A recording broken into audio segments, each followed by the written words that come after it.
Good morning, everyone. How's everyone doing today?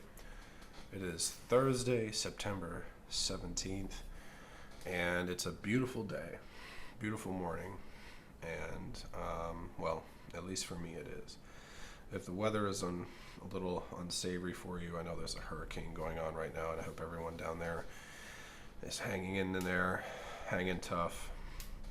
If you were able to evacuate, I hope the least amount of damage is sustained to whatever property you do have.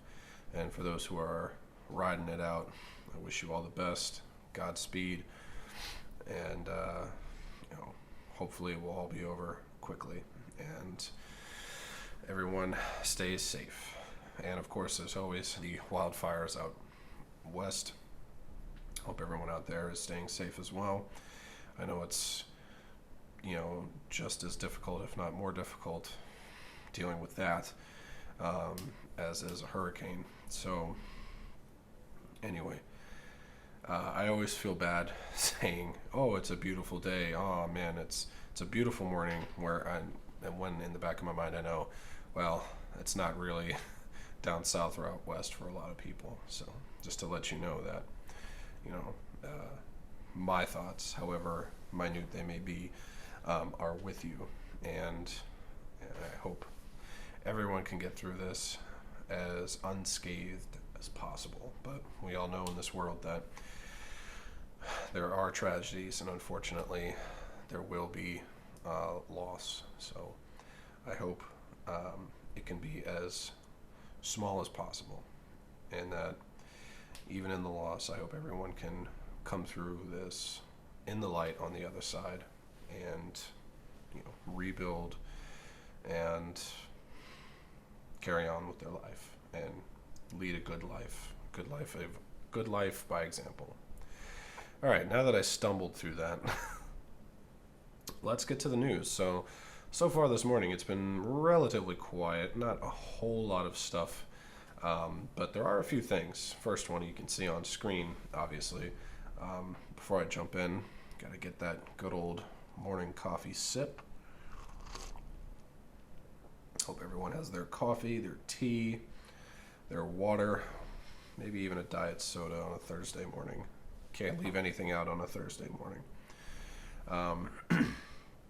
So the deputies that were shot in Compton attack are released from hospital.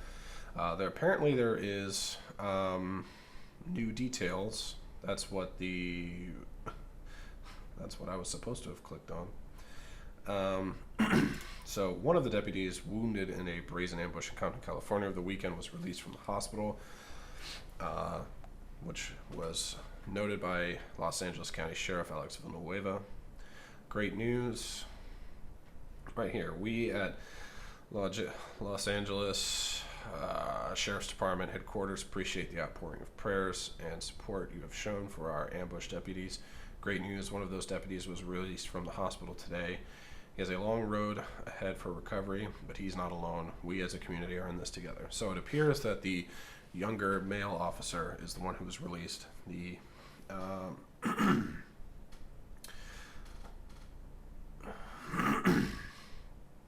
Okay, so as it says, sorry for that, did not identify the deputy who was shot in the head as they sat, and yeah. Well, we all know who it is. It was a man and a woman. So it was the younger man. I believe the man was in his late 20s, and the woman was a little bit older, and is a mother. So, so we can see here. Earlier Wednesday, the sheriff said investigators were following multiple leads and believed they were making progress in a massive manhunt for the gunman and a possible getaway driver. Unfortunately, no suspects have been identified. Our detectives are confident they're on the right path. A GoFundMe page set up by a sheriff's detective raised more than $550,000. That's incredible. To help the wounded deputies, identified as a 31-year-old woman and a 24-year-old man. Separately, more than $300,000 in reward money, a mix of public funds and private donations is being offered in the case. Okay, so it says here she's remained hospitalized in stable condition following surgery, so that's good. The Sheriff's Department has faced criticism in recent months for its handling of a number of incidents, including leaked photos in May of the helicopter crash that killed Kobe Bryant and 7 other people. Bryant's family is suing the department in connection with the incident. All right, first off, what does that have to do with anything pertaining to this story? Like, I understand the Sheriff's Department is facing criticism, but I mean, I honestly don't know what these photos were. I never saw them. I understand it was obviously a very sensitive situation, and sure, photos that got leaked. I mean, sure, it's mismanagement by the Sheriff's Department, but really, like, how is it their fault? I mean, shouldn't they be mad at the person who leaked the photos online? I mean, in my opinion, if you're taking classified photos or photos that are supposed to be kept as evidence and not released to the public, you take them and then you leak them to the public.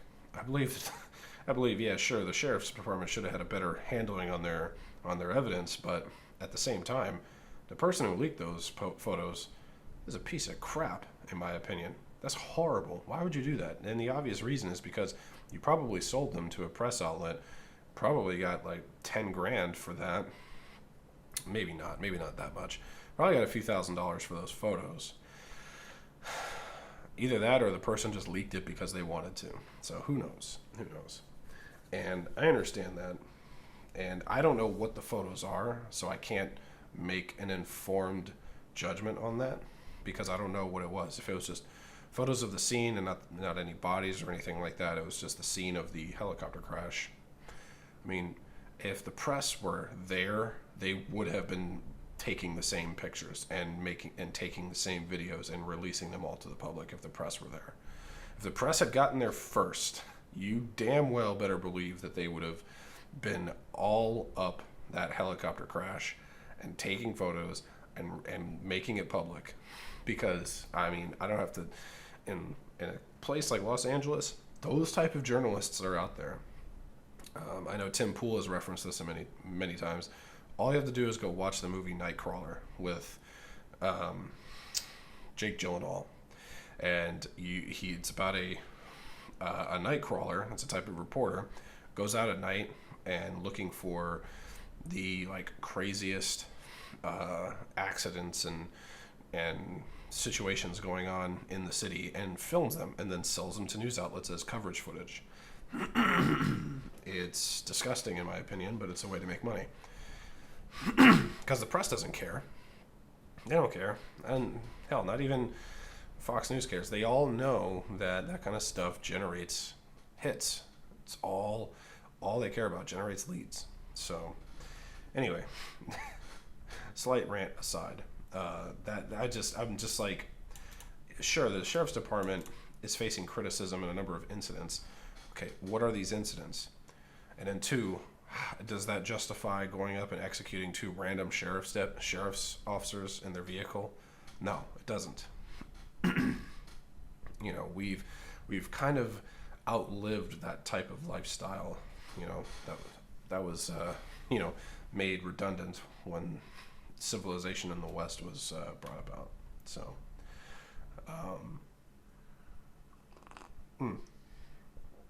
need more coffee.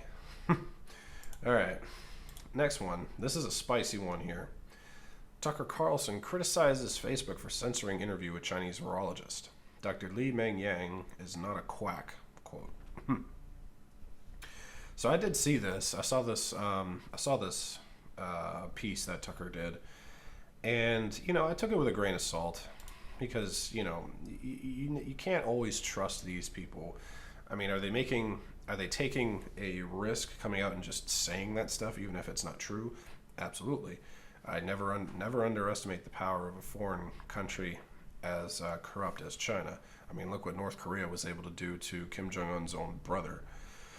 So China, having a lot more resources, could definitely make somebody disappear anywhere in the world. So here we go. Facebook and other tech giants have engaged in a troubling pattern of censoring speech surrounding major issues in the coronavirus debate.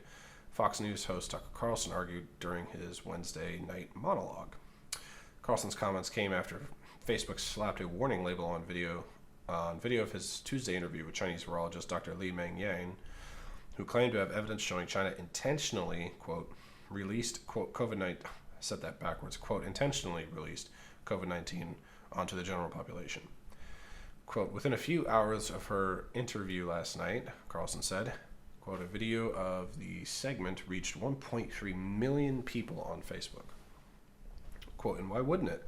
The coronavirus pandemic has touched the life of every American, and justifiably, people want to know where it came from. But Facebook still doesn't want you to know. So Facebook suppressed the video, presumably on behalf of the Chinese government. Facebook executives made it harder for users to watch our segment. Those who found the video had to navigate a warning that the interview repeats information about COVID-19 that independent fact checkers say is false, he added. Quote, Instagram, which Facebook also owns, did the same thing. Twitter suspended Dr. Yan's account entirely. It did not explain why, nor did the tech companies explain how they would know more about disease transmission than an MD, PhD virologist like Dr. Li Meng Yang. Instead, Facebook and Instagram linked to 3 so-called fact checks which supposedly proved Yan was lying. Quote, but if you clicked on the provided links, you'd notice something odd. The fact checks were all published months ago, many months, in January, February, and March, and they had nothing whatsoever to do with what Dr. Li Meng Yang said on our show. One of the fact checks attacks a completely unrelated claim the virus was patented and that a vaccine was prepared and ready to go. What does that have to do with the interview we did last night? No one will tell us that. The truth is, and you know it if you've watched carefully, experts have been wrong frequently throughout this pandemic. They have changed their prescriptions many times. So, it's a lot to unpack there. But I think the conclusion is fairly simple. It's obvious that these tech giants are censoring any kind of information they don't agree with when it comes to this pandemic. Now, I can't say for sure I wholeheartedly believe Dr. Yan's claims. For me, I need to see proof. I need to see, receipts, as you would call it. Show me the receipts. Let me see, some documents. Do you have any pictures, screenshots, something of the manner that shows that this was in fact in a biolab, some type of evidence, because we all know, even in the U.S. court system, eyewitness testimony is the most unreliable testimony you can give anywhere. So, I need to see something. I need to see more. I can't just take this person at their word. And of course, the counter argument is like, oh, this person is putting their lives on the line at risk of being, quote unquote, as she said in her segment, disappeared by the Chinese government. Now, we all know some shady things happen in China. I'll leave it at that. I don't want to say any more, but we all know what goes on there, and it's no secret. So I won't say that she's not putting her life on the line, because anybody who speaks out of turn about the Chinese government, especially in China, gets handled with pretty quickly. Let's just say that. So it's an interesting situation with this doctor. But for me, trust me, something like that, something as juicy as that kind of a not conspiracy, but that kind of a theory, because this thing, that idea has been floating around since this whole thing started. But something that good of a story, you want to believe it. You really want to. And I think most people probably would. But for me, I need to see a little bit more. I can't just, if I took, throughout my crazy life, if I just believed what everyone said to me, with or without a grain of salt, if I just took all of their quote unquote eyewitness testimony, man, I'd be broke. I would have been severely taken advantage of. I wouldn't have any possessions. I would be the most gullible person on the planet. And don't get me wrong, I'm not sitting here calling her a liar. I'm not saying she is incorrect. I'm just saying, I just want to see a little bit more. I need to see more evidence outside of your word. I'm not saying your word is meaningless. I'm just saying, some some evidence to back up your claim would go a very long way, and would show that especially these tech companies, are being biased. So now you could argue that they blocked her account online and they've taken down the video as a way to stop her from exposing more truth and bringing more facts to the light. But that goes a little deeper down the rabbit hole, and that's a rabbit hole I don't feel like going down right now. So anyway, we'll continue real quick. Carlson argued that the solution to experts being fallible was more speech. Quote, the solution to this age-old problem, and we used to understand this intuitively, is more informed voices in the conversation. That's how you make wise decisions. That's how you get to the truth. Diversity of view. Facebook doesn't believe this. They believe in censorship. Censorship does not make us wiser. It does not make us better informed. If it did, we'd be speaking Russian right now. The Soviet Union would run the world. It would have worked. But instead, the Soviet Union is extinct. It collapsed under the weight of its own absurdities. Absurdities abetted by censorship. And that's the most basic lesson of dictatorships. All of them. Anything built on lies falls apart over time. So Carlson also defended Yan and her research. Okay, maybe I just spoke too soon. COVID-19 is not from nature, she said. It was created... Wow, they messed up the quote here. Oh wait, maybe they're quoting Carlson and what he said about her. Okay, COVID-19 is not from nature, she said. It was created in a lab in Wuhan, China. The Chinese government intentionally unleashed it on the world.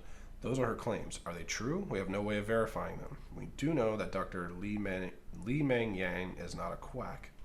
She's authored peer-reviewed papers on coronavirus transmission in both Nature magazine and The Lancet. Those are two of the most respected publications in all of science. Her paper on the origin of COVID-19, which she has published online, is not frivolous. In it, she points to specific evidence for the claims that she makes. She identifies so-called cut sites, which are frequently used in genomic engineering that would allow scientists to swap in sequences from other viruses to create what she described last night as a Frankenstein bioweapon. Okay, so it does look like there is some facts, some evidence out there to indicate that she is telling the truth. So there you go.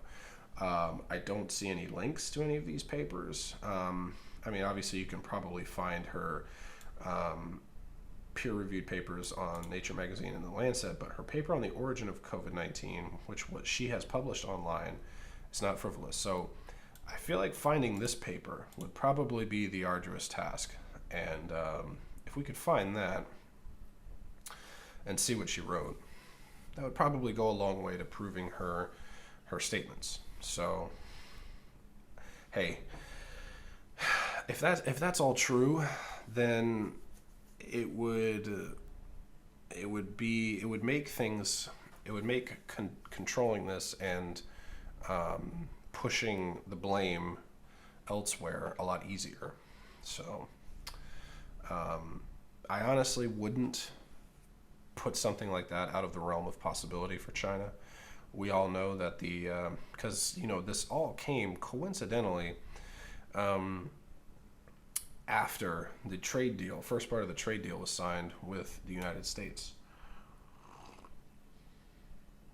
So they were already in a very sharp economic decline, and they were having a lot of trouble.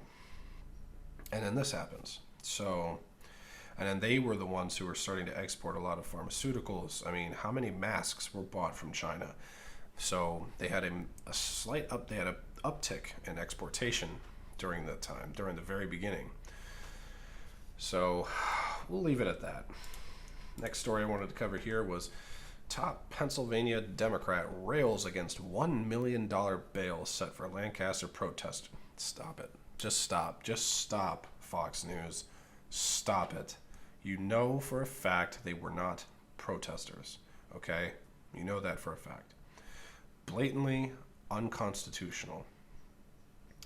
Pennsylvania Lieutenant Governor John Fetterman argued the bail was an infringement on the protesters' Eighth Amendment. Right.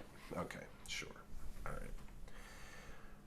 As far as I know, I don't know exactly. They wouldn't have been arrested unless they were rioting.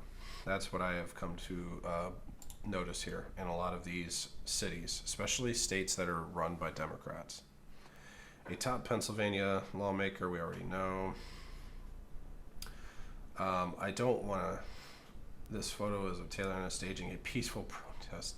See, this is peaceful. This is peaceful. So a Lancaster judge just set her bail at $1 million for participating as a medic in last night's protests. Okay, well, enough of the protest talk. See, we all know that there have been riots. See, if all they did was just do this, march around a little bit, give whatever talks they wanted to give in front of like the police station or whatever, and then go home, that would have been fine. That would have been fine. But instead, I feel like things. I don't know. I need to get more information. But all I've heard from all news outlets is that there were people arrested for being unruly. You know, you can't be. You lose those protections once you become a mob, in my opinion. So, Lancaster police arrested 12 adults and one juvenile Sunday night after hundreds took to the streets to protest following the shooting death of Ricardo Muniz. Police posted the officer's body cam video on social media showing Muniz running toward the officer with a knife raised above his head before he was finally shot. Muniz's family told Lancaster Online he had been diagnosed with bipolar disorder and schizophrenia and not been taking his medicine. We all already know. Don't have to say anything. The adults face multiple felony and misdemeanor charges, including conspiracy to commit arson, riot, failure to disperse, institutional vandalism, and disorderly conduct. All of which fall into the realm, well, of keyword riots, not keyword protests. Magisterial District Judge Bruce A. Roth set bail for 9 of the defendants at $1 million each. At least 7 remain in jail in lieu of bond. Roth did not immediately respond to a request to comment. For me, I say good. Good. This needs to happen. Enough of this bull. Enough of this bull crap. Like, I'm tired of this stuff. Everybody's tired of this stuff. You look at the kinds of cases that usually attach when you're talking about capital murder. Talking about a crime with the highest odds. I understand where they're coming from, but after seeing what's happened in Portland and Washington, in New York and Chicago, in Rochester of all places, Washington, D.C., Los Angeles, I mean, how many cities do I have to name? After seeing all this happen across the whole freaking country for months, people are not taking any chances. They're saying, okay, we're sending a message. This needs to be under control. This needs to be under control. And it needs to be under control now before things before things spiral into Portland, where we have constant nights of riots, arson. I mean, I left out Ground Zero, Minneapolis. You know, there was also Kenosha, Wisconsin. I mean, dude, as I say more cities, I think of even more cities. So I agree with this judge having a precedent to set the bail there, because he's probably looking at all the examples across the whole country and he's like, not in my city. The Lancaster County DA's office, which filed the charges, clarified in a tweet that it is not responsible for the bond. Of course, they don't want to have any blame put on them, which I understand. They're not set bail, but they already know. They're just trying to, of course, cover their own ass. Fetterman was not alone in his criticism of the ACLU, which is a joke nowadays. So that's pretty much all there is there in this article, is about you whining about the bail set. Look, bail is not set for someone to easily use to get out of jail, okay? Bail is usually set for, like, how can I explain this?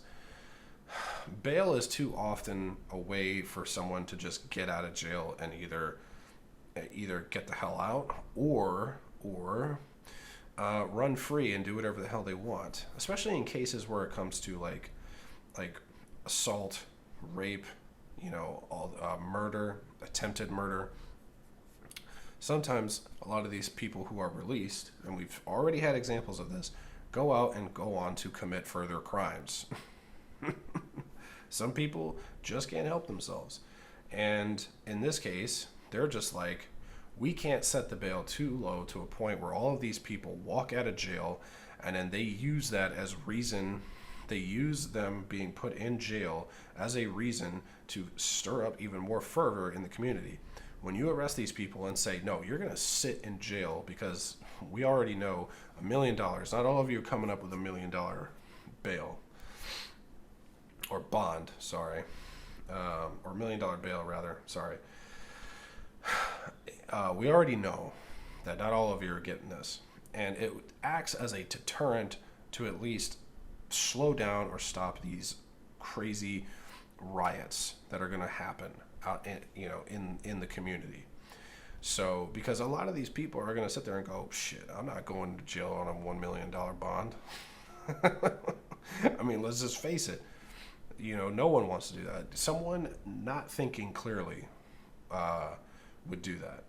So, in my opinion, no matter how much they want to scream unconstitutional, it is fully within the right of a judge to set the bail as they see fit. And using the example of all of these other cities across the freaking country, they're saying, not in my city. And that is 100% within their right, in my opinion. Now, I'm no law professor, I'm no law major, I'm not a lawyer, but going off of just regular common sense and thinking and logic, I can see where this judge got the bail amount from. Saying, basically making a statement saying, not in my city. So, next here. This is a pretty hot one here. U.S. Attorney denies report that Barr asked prosecutors to consider criminal charges against Durkin. Durkin, of course, is the mayor of Seattle, who allowed the CHOP to exist in Seattle. So, the U.S. Attorney for the Western District of Washington issued a statement early Thursday denying an explosive report that claimed Attorney General William Barr asked federal prosecutors to explore whether they could bring criminal charges against Seattle Mayor Jenny Durkin for allowing the CHOP police-free protest zone that led to 2 fatal shootings. And like when I first heard this, I said, oh, God, I hung my head in shame. I was like, why did you have to do that? Because I don't agree with that. I don't agree. I know there are some, people out there who are like, good, let's get these people, bring them to justice and all that crap. But look, that's just going to make things worse, and it's going to make things look worse for the administration. My idea is this: get these cities under control, and then do what our democratic society is supposed to do. Vote. Get these schmucks out of office. If you're that unhappy with how they handle things, vote their asses right out of office and get somebody competent in. That's how you bring about change. When people are sick and tired of this BS, they vote. And nothing is more dangerous than a pissed off voter base who wants something done. And they will go and they will vote for the first person that claims and looks as if they're going to get something done. So that is how you handle the situation. So now reading this makes me feel a little bit better, saying, okay, it appears that they didn't make that request. And when you have the attorney for the Western District of Washington say that they did not get any of these requests, I find that very refreshing. Brian T. Moran, the federal prosecutor, said he has had multiple conversations with leadership inside within the Department of Justice, and at no time has anyone at the department communicated to me that Seattle Mayor Jenny Durkin was, or should be charged with any federal crime. Good. As U.S. Attorney, I would be aware of such an investigation. Good. And of course, it's the one and only New York Times reported Wednesday that Barr directed the Justice Department's Civil Rights Division to consider criminal charges against the Democratic mayor who publicly sparred with President Trump and repeatedly denied federal help to quell the unrest in her city. Department spokesman told the paper that Barr did not direct the Civil Rights Division to explore this idea. report also accuses Barr of directing federal prosecutors considering charging rioters and other violent actors with federal charges, including sedition, in a call with U.S. attorneys last week. Federal sedition charges apply to 2 or more people who conspire to overthrow, put down, or destroy by force the U.S. government and carries a maximum penalty of 20 years in prison. Yeah. Durkin issued her own statement in light of the Times, who said the report was chilling. You see how this goes, and I already know people who watch this. I know this channel doesn't even. I don't even think this channel has any subscribers. I'm recording this. I haven't even looked yet, but I'm sure I'm going to get people saying, "Why do you only read Fox News?" Because I'm like, after reading all of the news over the past few years, and trust me, before 2016, I never went to Fox News. I went to CNN. I did. I went to CNN all the time. Ever since 2016, I've been like, I still couldn't go. I still went to CNN for a little bit, but I was like, I can't read this crap anymore. And I just got rid of it. And I found that Fox News, as biased as they may be most of the time, they are the ones who actually put out a lot of the facts. And I've seen them write reports on Republicans and conservatives that are on point and with appropriate criticism. And this is right here a testament to exactly what this mainstream media does. It's like clockwork. You can almost predict it. I am not shocked at all that this report came from the New York Times. There's a reason why that whole frickin' paper is falling apart, because they keep dropping these unverified claims from unverified sources. Like, this is some of the most reckless journalism I've ever seen in my entire life, and it baffles my mind that people still read this crap and believe it. And of course, Durkin is going to use this as political ammunition to slam the Trump administration. And then this is ridiculous. And it's going to they're trying to stir up the voters to vote against Donald Trump. And and when it comes to these things here, when it comes to these types of allegations that are, even if it's provably false, even there is, but this is something you can't really prove. You can't really prove. Because now it's down to finger pointing, and he said, she said. And then it just comes down to what people want to choose to believe. And even if we're getting to that point, right now where people will just believe what they want to believe, regardless of the evidence presented to them. And that's true for both sides. I will concede that. But it's more true on the left. Okay? Now, this is a quote from a book I read called The Sunset Limited by Cormac McCarthy, who's a very underrated author, in my opinion.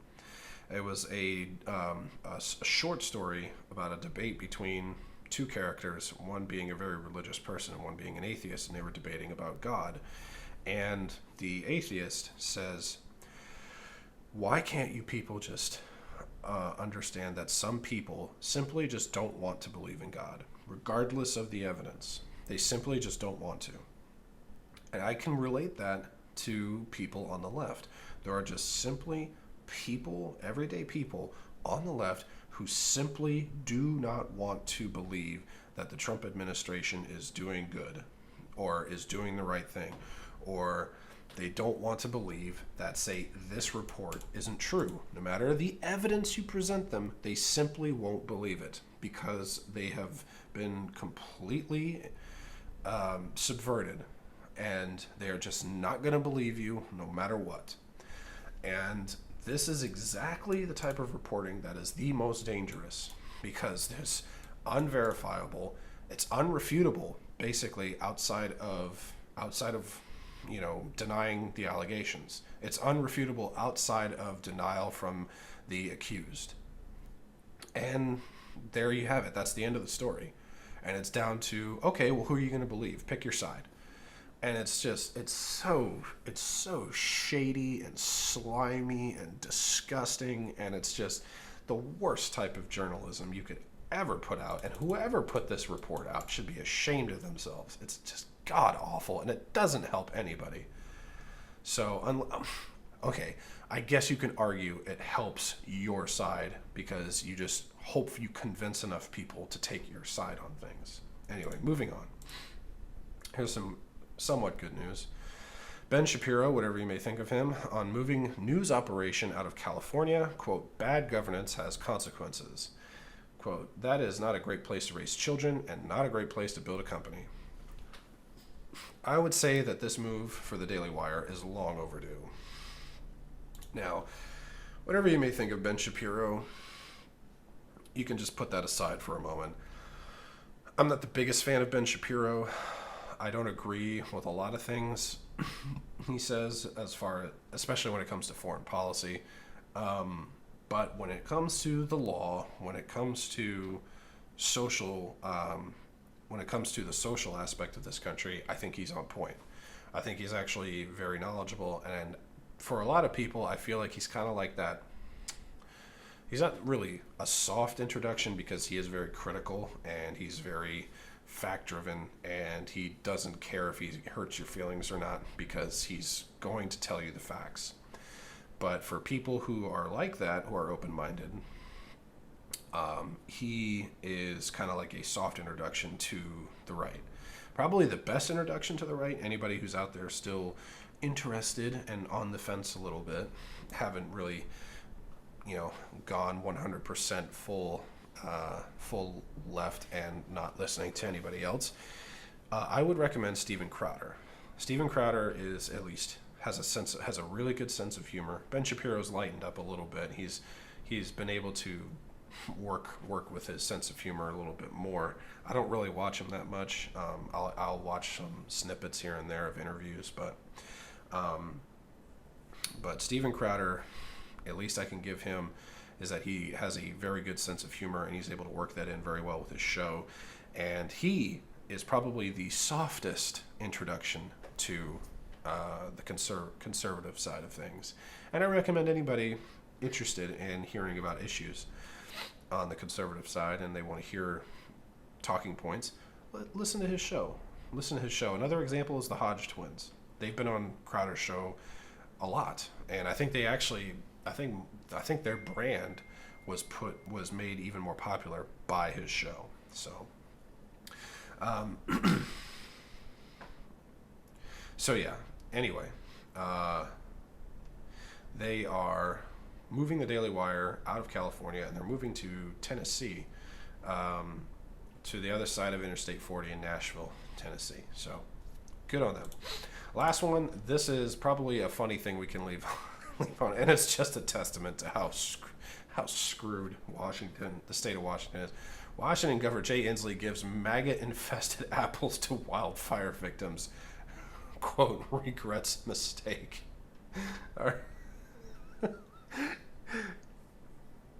I'm sorry, I shouldn't laugh because this was supposed to be a gesture in good faith to victims of wildfires, but it's just so perfect. My fellow citizens and my fellow Americans who live in the state of Washington, if this isn't an omen of you needing to vote for a new governor, I don't know how much more evidence you need than that right there. If that doesn't convince you, I don't even think God himself coming back and telling you to vote for someone else will convince you.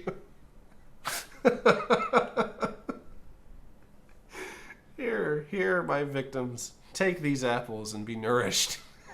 It's filled with maggots. I'm sorry. It's just, I see the humor behind this very bad thing this very sad thing that happened.